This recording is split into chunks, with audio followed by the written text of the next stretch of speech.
Our souls can visit in great, lonely hour, still visions of imperishable light, all-seeing eagle peace of silent power, and moon flame oceans of swift fathomless play, and calm the medicity of spirit space. What a sentence this one! You can suddenly see it's a different poetry altogether. It's a different poetry altogether. This narrow fringe of climbed experience we leave behind midway towards the slime, our little walk, our insufficiency. It is a kind of descriptive poetry.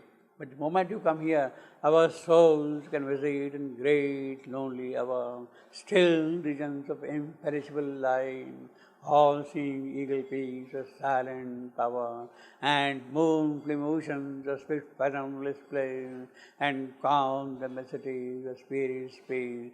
It is a different poetry altogether, you see. The rhythm is different, the power is different, the measurements are different, you see. You can see the difference between this sentence and this sentence. You can see. In fact, the earlier descriptions also. Suddenly, the poetry has risen to a different level altogether. In its whole presence. Our souls can visit in great lonely hour, still regions of imperishable light, still regions of imperishable light. That is purely spiritual. All-seeing eagle peaks of silent power, all-seeing eagle peaks of silent power. That is occult, surrealistic, all-seeing eagle peaks of silent power, and moon flame oceans of straight fathomless bliss. Again, occult and surrealistic. Our souls can visit in great lonely hour.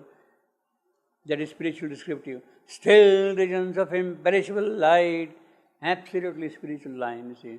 All-seeing eagle with silent power, and moon flame oceans of swift fathomless bliss, and calm immensity of spirit to space, and calm immensity of spirit space. Suddenly it has become more spiritual, you see this line. Calm immensity of spirit space. So you can see these two lines are of a different quality. All-seeing eagle peaks of silent power, and moon flame oceans of split fathomless bliss. They're charged, they're dense, they're occult, they're surrealistic, absolutely. And calm, and this line, still regions of imperishable light, and calm immensities of spiritual space, they are purely spiritual lines. There is more of occult contents in this, and in these two lines, this line and this line, there is more of spiritual content in that, you see. So even in this one sentence, the poetic inspiration can come from different places, you see. This is spiritual, this is occult, surrealistic. And the density, all-seeing eagle peaks, the compound, all-seeing and eagle peaks, the compound are so forceful, so solid. Moon flame, another compound, very solid, you see. Our souls can visit in great lonely hour, all still regions of imperishable light, all seeing eagle peaks of silent power, and moon flame oceans of swift fathomless bliss, and calm the immensity of spirit space. It's a very beautiful line. This is moon flame F.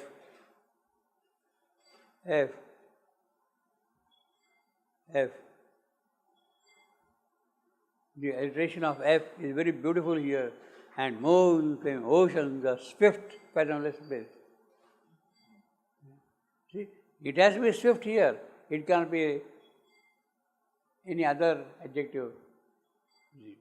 It has to be swift. It cannot be rapid. It cannot be hasty. It has to be swift.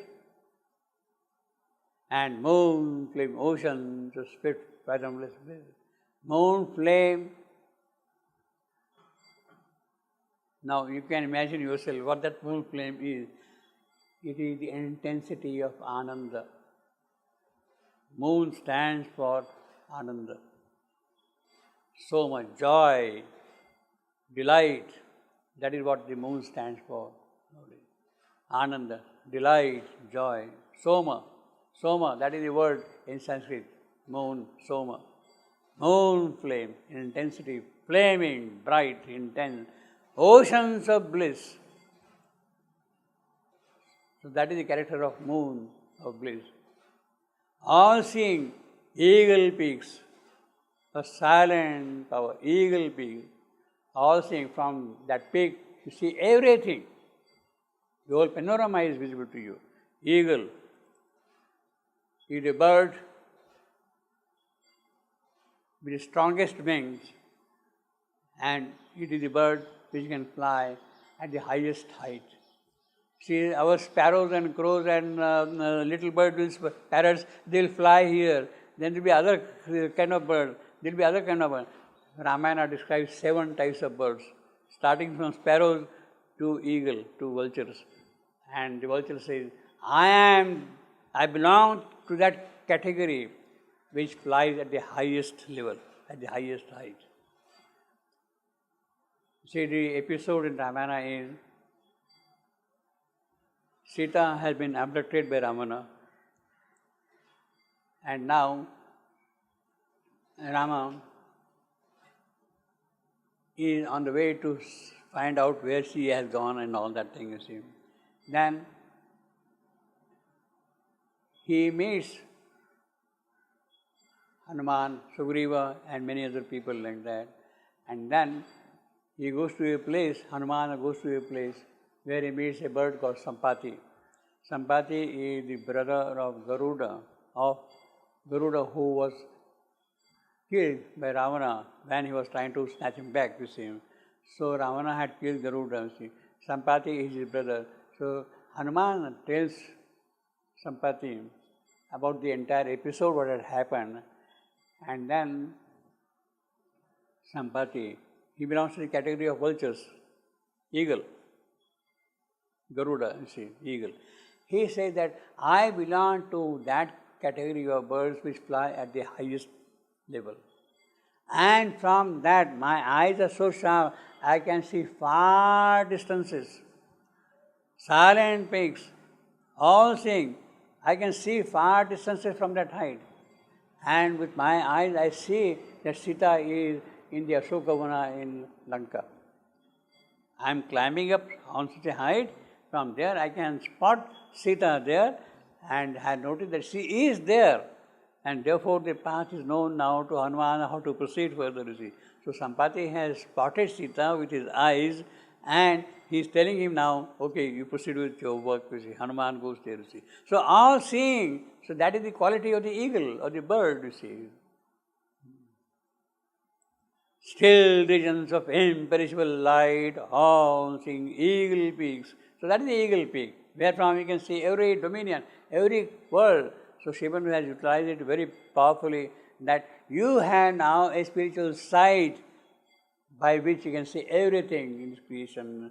Our souls can visit in great lonely hours, still regions of imperishable light, all seeing eagle peaks of silent power, and moon flame ocean of swift fathomless bliss, and calm immensity of spirit space.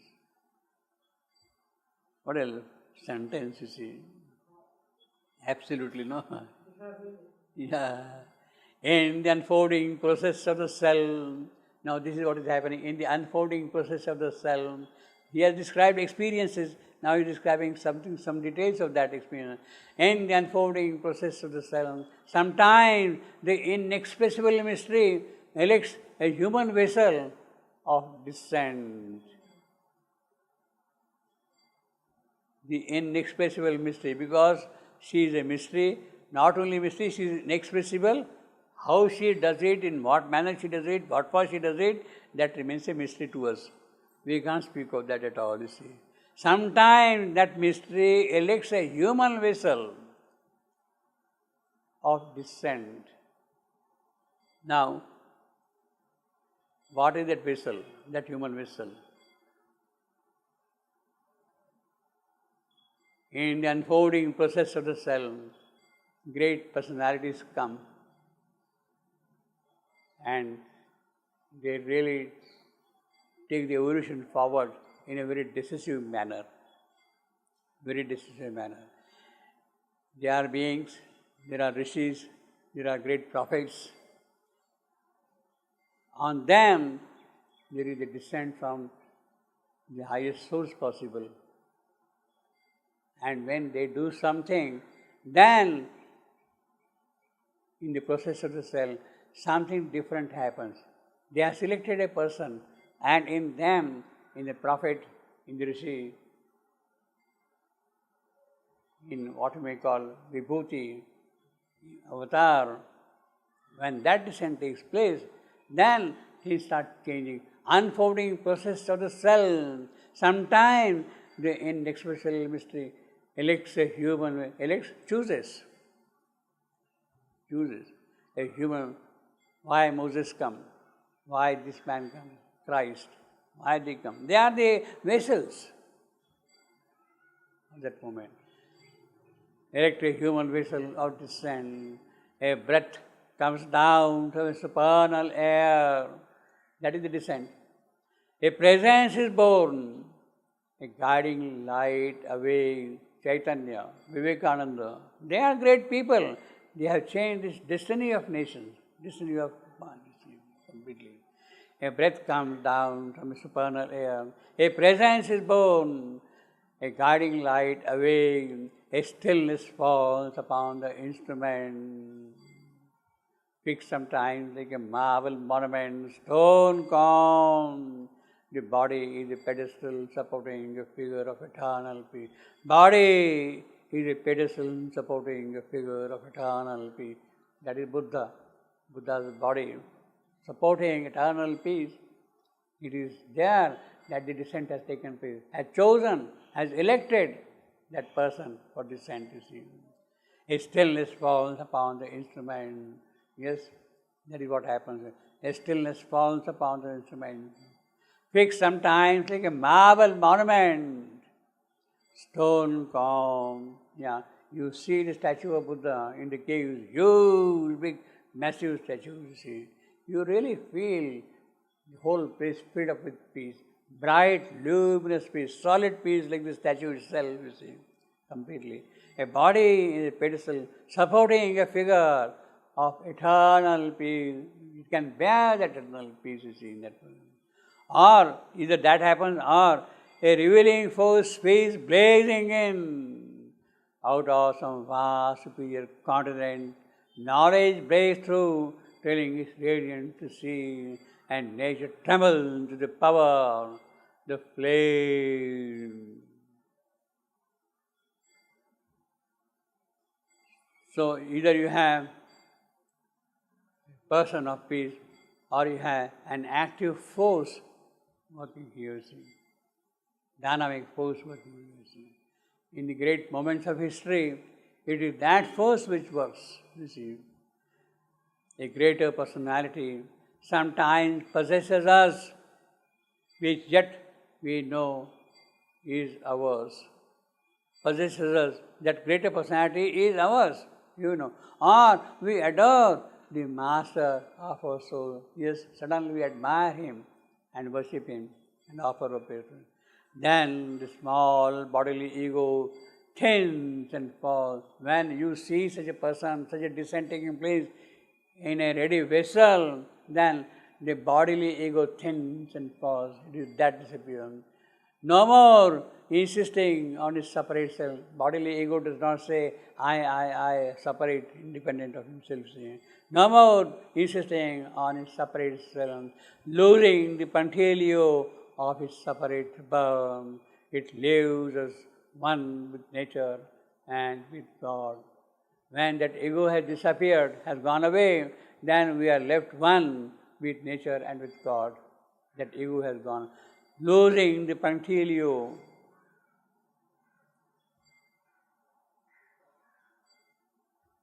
See, punctilio has a little history also.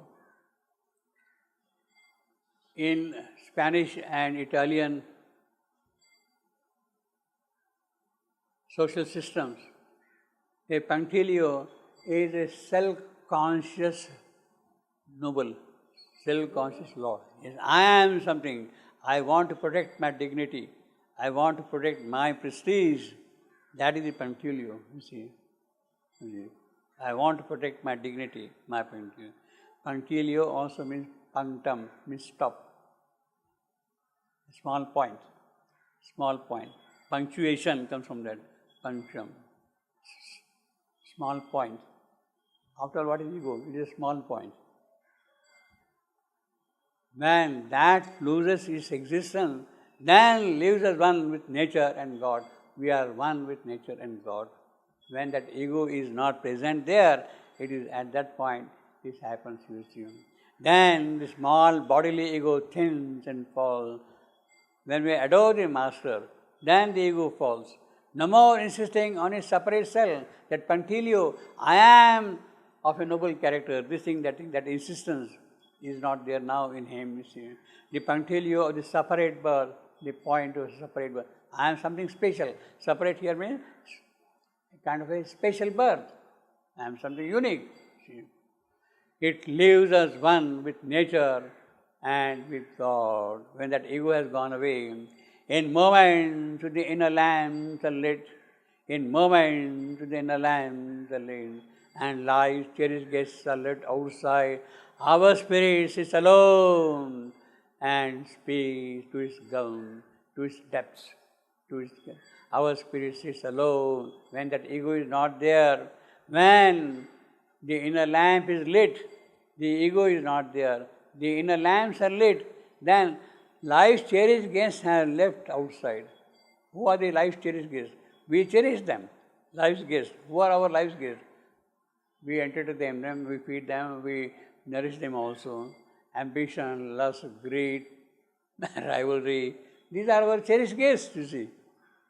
Kama, Krodha, Mara, Moha, Matsara, what we call Shadripu, 6 sins, ambitions of the vital, all those things are there. They are our cherished guests. We cherish them, we entertain them. Power, lust, greed, they are our cherished guests, you see. But when these guests are left outside, in moments when the inner lamps are lit and the life's cherished guests are left outside, our spirit sits alone and speaks to its own. Yes, now he is not disturbed at all by these guests. He sits alone there and he speaks to his skull, to his depth, to his energy.